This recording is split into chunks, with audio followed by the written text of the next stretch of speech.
A'udhu billahi minash shaytonir rojim. Bismillahir rohmanir rohim. Bugun biz sizlarga payg'ambarimiz sollallohu alayhi va sallamning hadislarini yetkazishga harakat qilamiz.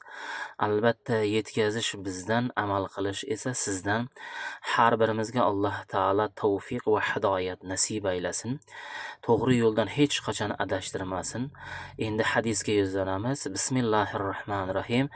An Abi Hurayra radhiyallohu anhu, anin nabiy sallallohu alayhi va sallama من أتى كاهنا أو عرفا فصدقه بما يقول فقد كفر بما أنزل على محمد صلى الله عليه وسلم. رواه أبو داود والترمذي. Abu Hurayra roziyallohu anhudan rivoyat qilinadi. Nabiy sallallohu alayhi va sallam kim munajjimlarga va folbinlarga borsa, ularning aytayotganlarini tasdiqlasa, folbin va munajjimlarga borsa, ularning aytayotgan gaplarini tasdiqlasa, bas Rasululloh sallallohu alayhi va sallamga nozil bo'lgan narsaga kofir bo'libdi dedi.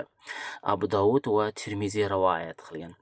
Shunday ekan, folbinlarga borib va ularning aytayotgan gaplarini tasdiqlaydigan odamlar kim bo'lishligini payg'ambarimiz sallallohu alayhi va sallam aniq va ishonchli qilib aytayapti.